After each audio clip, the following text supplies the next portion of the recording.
નમસ્તે.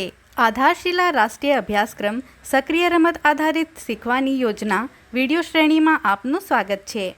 આ અઠવાડિયાનો વિષય રચનાત્મકતા. રચનાત્મકતા બાળકોની વસ્તુઓ પ્રત્યેની અનોખી પ્રતિક્રિયા છે જે તેઓ જુએ, સાંભળે, અનુભવ કરે છે. સામગ્રી, અનુભવ અને વિચારો પ્રત્યે બાળકોની વ્યક્તિગત પ્રતિક્રિયા તેની રચનાત્મકતા અને કલ્પનાઓને પ્રેરિત કરે છે. ચાલો આ અઠવાડિયે આપણે બાળકો સાથે કઈ કઈ પ્રવૃત્તિઓ કરવાના છીએ સમજીએ. ચાલો જાણીએ સોમવાર અને મંગળવારની પ્રવૃત્તિઓ વિશે. બ્લોક 1.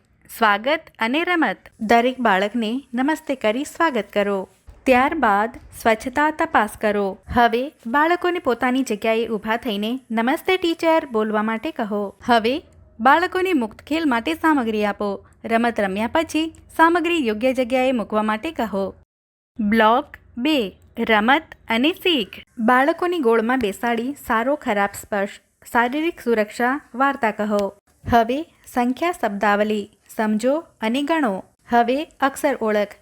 શરૂઆતના શબ્દોની ધ્વનિ અક્ષર સાથે જોડો. સંગીત પેટર્ન ઊંચો નીચો, ધીમો ઝડપી અવાજ કાઢો અને તુલના કરો. હવે રંગ, આકાર, માપના આધારે વર્ગીકરણ કરો.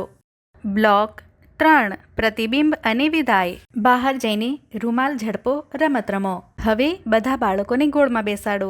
આજે આપણે શું કર્યું? તમને શું ગમ્યું? પૂછો.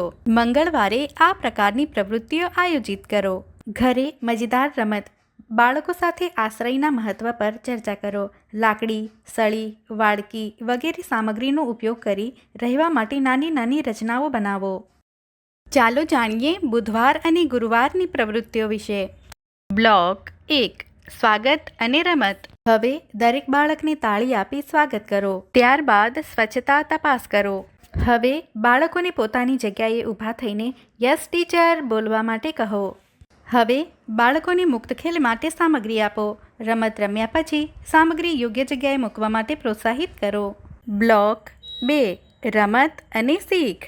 હવે ગોળમાં ઊભા થઈને તમે કયો રંગ કહો છો? બાળગીત કરાવો. હવે સંખ્યા શબ્દાવલી સમજો અને સાચા ક્રમમાં ગણો. હવે મારું રંગીન ભારત પર વાતચીત કરો. હવે કાગળવાળી કળા બનાવો. સુરક્ષિત અસુરક્ષિત પરિસ્થિતિઓ ઓળખો અને સમજો. બ્લોક 3. પ્રતિબિંબ અને વિદાય. બહાર જઈને મ્યુઝિકલ કૂદ, રમત રમો. હવે બાળકોને ગોળમાં બેસાડો. આજે આપણે શું કર્યું? તમને શું ગમ્યું? પૂછો. ગુરુવારે આ પ્રકારની પ્રવૃત્તિઓ આયોજિત કરો. ઘરે મજેદાર રમત. બાળકને પરિવાર માટે સરળ, આગ વગર ખાવાનું બનાવવાની પ્રવૃત્તિમાં જોડો. સામગ્રીની ઓળખ, મિશ્રણ, સ્વાદ અને જરૂરિયાત મુજબ બદલાવ કરવા માટે પ્રેરિત કરો. ચાલો જાણીએ શુક્રવાર અને શનિવારની પ્રવૃત્તિઓ વિશે. બ્લોક 1. સ્વાગત અને રમત. દરેક બાળકને ગલી પછી કરી સ્વાગત કરો. ત્યારબાદ સ્વચ્છતા તપાસ કરો. હવે બાળકોને પોતાની જગ્યાએ ઊભા થઈને યસ મેડમ બોલવા માટે કહો. હવે બાળકોને મુક્ત ખેલ માટે સામગ્રી આપો. રમત રમ્યા પછી સામગ્રી યોગ્ય જગ્યાએ મૂકવા માટે પ્રોત્સાહિત કરો. બ્લોક 2. રમત અને શીખ. હવે બાળકોને ગોળમાં બેસાડી એક નવી દોસ્તી વાર્તા કહો. હવે સમાન વસ્તુઓ જુઓ અને તુલના કરો. ઋતુ, નામ અને વિશેષતાઓ સમજો. આશ્રય, જરૂરિયાત સમજો અને વિવિધ સામગ્રી દ્વારા બનાવો.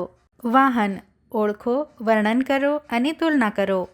બ્લોક 3. પ્રતિબિંબ અને વિદાય. બહાર જઈને વાંદરા કૂદ, રમત રમો. હવે બાળકોને ગોળમાં બેસાડો. આજે આપણે શું કર્યું? તમને શું ગમ્યું? પૂછો. શનિવારે આ પ્રકારની પ્રવૃત્તિઓ આયોજિત કરો અને ઉંમર પ્રમાણે આ અઠવાડિયાની વર્કશીટ કરાવો. ઘરે મજેદાર રમત. ઘરેલું વસ્તુઓનો ઉપયોગ કરી ધીમી, તેજ ધ્વનિ ઉત્પન્ન કરી સંગીત બનાવો. આજે આપણે રચનાત્મકતા આ વિષય વિશે જાણ્યું હતું. માતા પિતાને પણ આ વિષયથી માહિતગાર કરીએ. બાળકો સાથે કરવામાં આવેલ પ્રવૃત્તિઓના અનુભવ અમને જરૂરથી જણાવો. ધન્યવાદ.